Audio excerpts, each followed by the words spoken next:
See it, Donnie, see it. Fire when ready.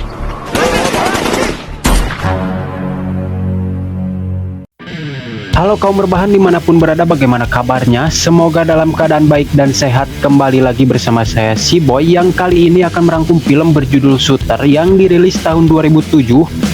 Apa yang akan kalian lakukan jika kalian seorang mantan penembak jitu yang mendapat tawaran misi terakhir namun malah mendapat pengkhianatan dan malah dijadikan kambing hitam dalam konspirasi pembunuhan seorang yang penting bagi suatu negara? Itulah sedikit gambaran dari film yang akan saya bahas. Kepo seperti apa konflik film ini? Tanpa banyak cerita di awal, langsung saja atur posisi diuk, pasang handsfree. Jangan lupa rokok kopainya. Selamat menonton dan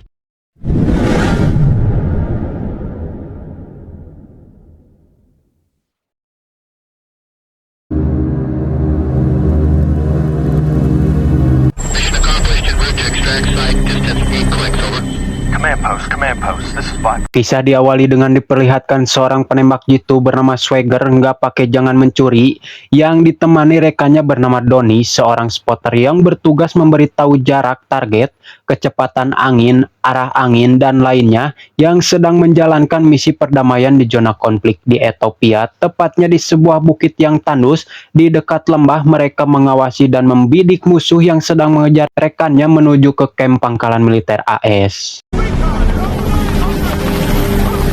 Kurang lebih 1000 yard jarak yang harus dibidik oleh Swagger untuk melumpuhkan para pemberontak. Namun itu bukan perkara sulit untuk Swagger dan Donnie karena pengalaman yang berbicara, perhitungan yang matang, dan menentukan momen eksekusi yang tepat telah membuat para pemberontak itu tidak mempunyai pilihan lain selain menembak secara acak ke arah Swagger dan Donnie. 30 miles an hour, 3 mil lane. Hingga tak lama datang sebuah helikopter yang menghujani mereka dengan peluru yang membuat Swagger dan Donnie kaget karena pihak intelijen AS tidak mengkonfirmasi adanya skema penyerangan lewat udara. Beralih ke pusat komando di kamp pangkalan militer AS, tiba-tiba memutuskan komunikasi dengan Swagger dan Donnie hingga menarik semua pasukan yang membuat mereka bertanya-tanya dan dirasa ada yang sesuatu yang janggal. Shit! The channel's down! Perlawanan yang tidak berimbang membuat Donnie harus tewas tertembak, yang merupakan satu-satunya rekan berharga teman seperjuangan Swagger, yang membuat Swagger ambeknya terpancing. Lantas Swagger membidik baling-baling heli tersebut dengan snipernya dan berhasil membuatnya terjatuh.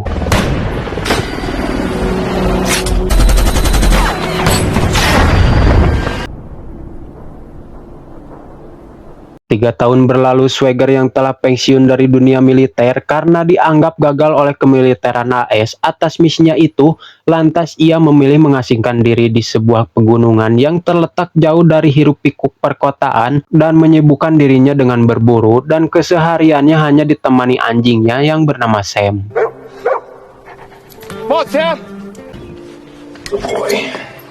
Scene berpindah ke kantor pusat militer dan diperlihatkan beberapa orang penting, dan salah satunya adalah seorang pensiunan kolonel angkatan darat AS yang bernama Isaac yang meminta data tentang laporan perdamaian dan meminta data tentang Swagger. Gunnery Sergeant Bob Lee Swagger. His best friend and spotter was killed. Keesokan harinya Isaac mendatangi tempat kediaman Swagger dengan bawahannya yang akan meminta bantuan pada Swagger untuk menjalankan misi, namun Swagger menolaknya dan tak ingin kejadian 3 tahun lalu terulang kembali dan tidak mau terlibat di dalamnya. Isaac pun membeberkan maksudnya ia datang jauh-jauh menemui Swagger, yaitu untuk meminta Swagger membuat rencana penembakan jarak jauh untuk melindungi Pak Presiden dari rencana pembunuhan yang berhasil terlacak lewat rekaman transmisi yang diharapkan dengan kemampuan Swagger dapat menghentikan rencana pembunuhan itu. I need you to plan a presidential assassination. We need you to do this, so it can be stopped. Awalnya Swagger menolak tawaran tersebut, namun jiwa nasionalisme dalam diri Swagger masih melekat erat hingga ia menerima tawaran tersebut yang tanpa ia ketahui bahwa ada udang di balik bakwan yang tersembunyi. 1760's a mile.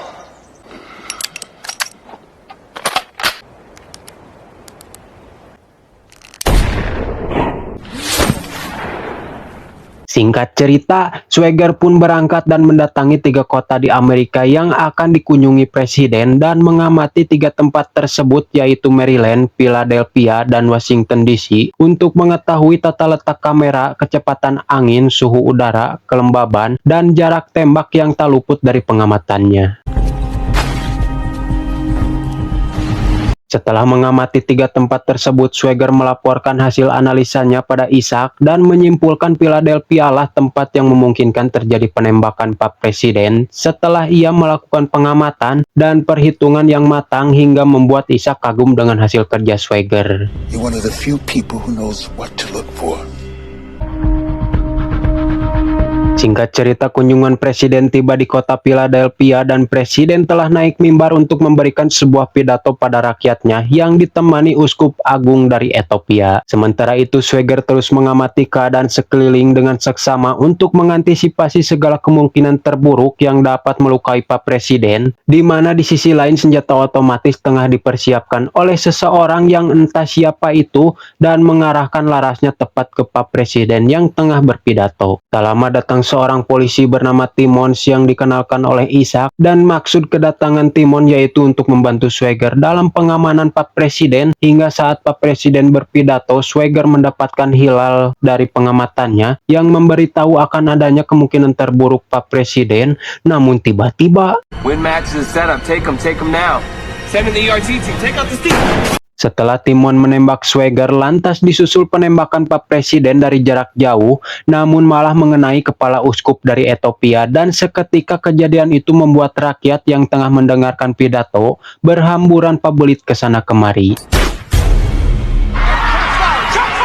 Swagger yang mendapat tembakan dari Timmons lantas menjatuhkan diri ke jendela dengan disusul tembakan yang belum berhenti dari Timmons. Beruntungnya Swagger masih sempat menyelamatkan diri lantas kabur. Chase him down. He's bleeding. Kill him.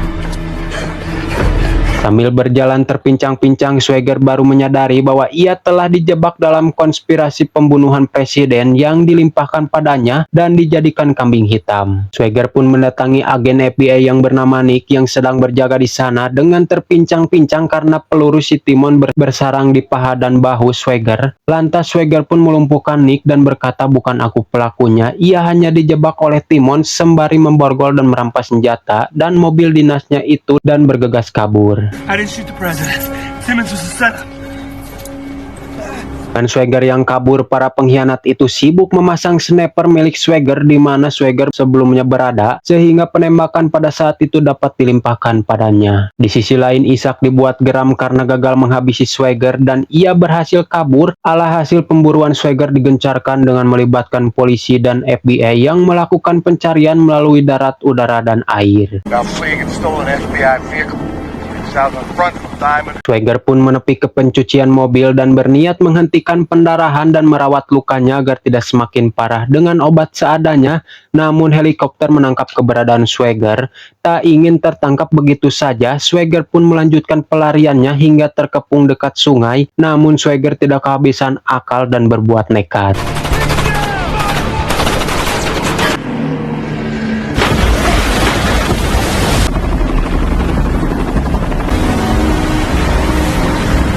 Di sisi lain, Nick diinterogasi oleh atasannya karena sudah lalai menjaga dan mempertahankan senjata dan mobil dinasnya itu, di mana dalam acara berita Timmons memberikan kesaksian palsu mengaku ia melihat Swagger menembak uskup Ethiopia dan berhasil menyerangkan beberapa peluru di tubuh Swagger. Kembali ke Swagger yang mengendarai mobilnya menuju Kentucky dan berhenti di sebuah rumah yang terdapat seorang wanita muda yang ternyata ia Jendes, mantan istri dari sahabat seperjuangan Swagger yaitu Donnie bernama Sarah. Bob Lee, Swagger, Donnie's old partner. Swagger meminta Sarah untuk membantu mengobati lukanya sebelum semakin parah, namun Sarah menolaknya karena ia tidak mau terlibat dalam pelarian Swagger. Namun Swagger berusaha meyakinkan Sarah dan berkata bahwa bukan dialah yang telah menembak presiden. Swagger hanya kambing hitam dari sekelompok orang yang haus akan politik, hingga akhirnya Sarah mengizinkannya masuk.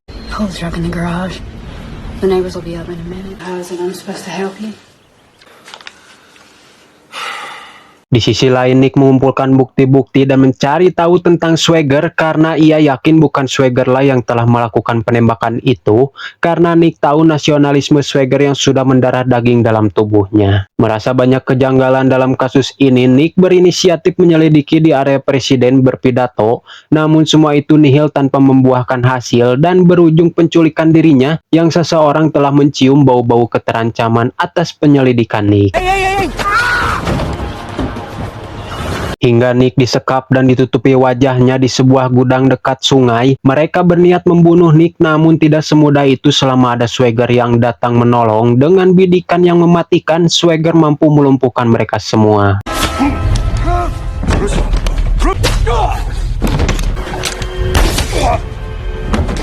Semenjak itulah Nick mempertaruhkan karir dan waktunya untuk membantu Swagger dalam mengungkap kebusukan yang berada dalam konspirasi perencanaan pembunuhan Pak Presiden. Kembali ke Isaac dan rekannya yang mengetahui bahwa Nick telah bergabung dengan Swagger, lantas menghalalkan segala cara untuk membuatnya menyerah dengan cara menyandra Sarah, istri sahabatnya itu. What are you waiting for? Take the jet.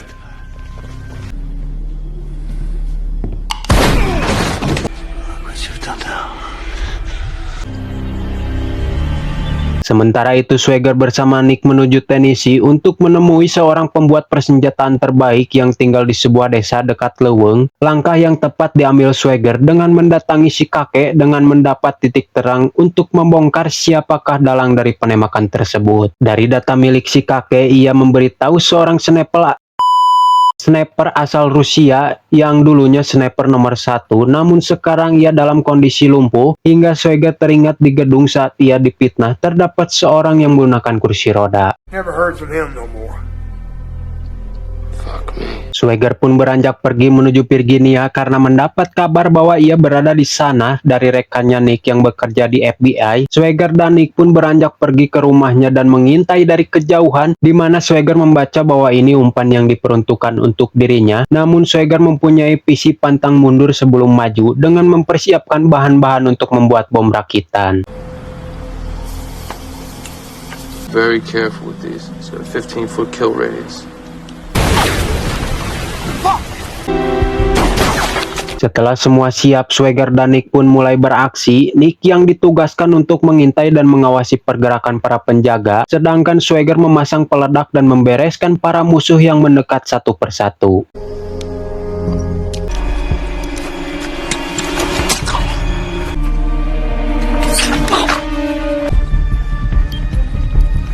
Swagger, you got one above you in the roof.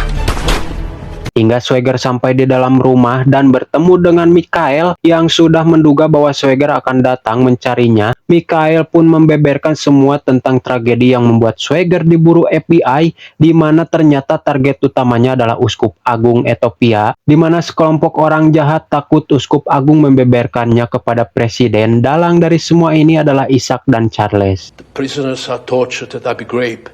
What exactly happened in Africa? It's a mass grave with 400 bodies. They just killed them. Oh, the retreat of the contractors who did the job. Who runs Johnson?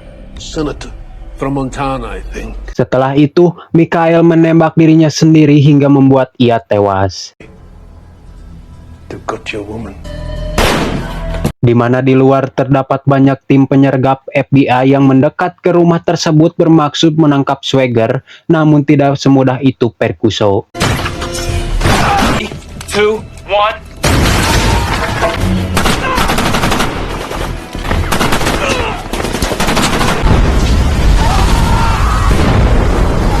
Hingga tak lama datang heli yang mana serangan itu mengingatkan Swagger terhadap kejadian 3 tahun lalu, dan saat baku tembak itu terjadi, Swagger malah ngahulang beberapa saat.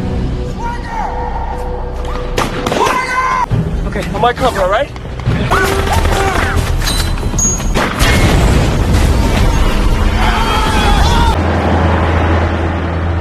Hingga akhirnya Isaac harus menerima kesepakatan Swagger untuk mendapatkan file rekaman kejahatan mereka yang dikatakan oleh Mikhail dan meminta Senator Charles didatangkan. Mereka akan bertemu di puncak gunung bersalju.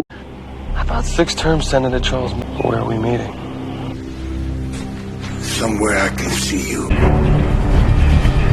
Emang watakna penjahat yang mau menang sendiri, Ishak membawa Sarah sebagai sandera dan memasang beberapa sniper di beberapa titik. Namun faktanya untuk kesekian kalinya, Swagger selangkah lebih depan dari penjahat itu dan menembak satu persatu sniper yang menyambar menjadi salju. Tak luput dari bidikan mematikan Swagger, orang yang menyandra Sarah harus kehilangan tangannya.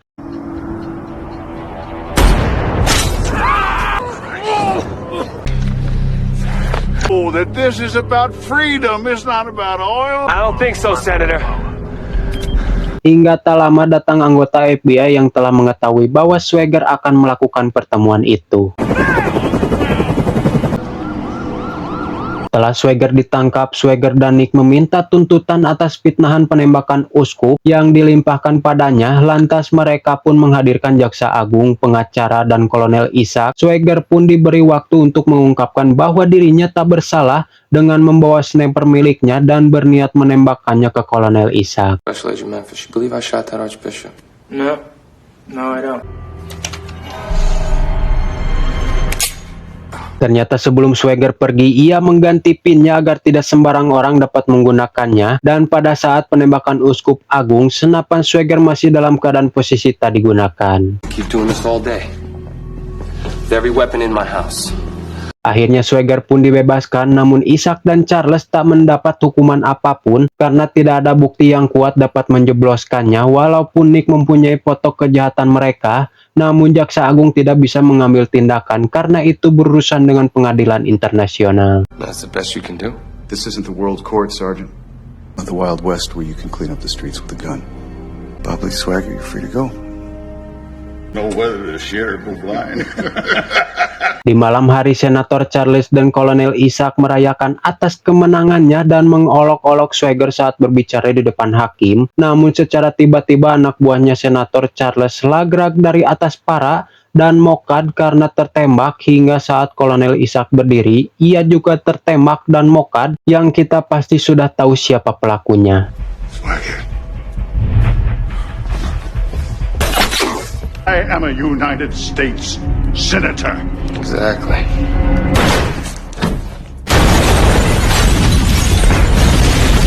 Si Tata dan si Mamat film pun tamat. Ending yang memokadkan.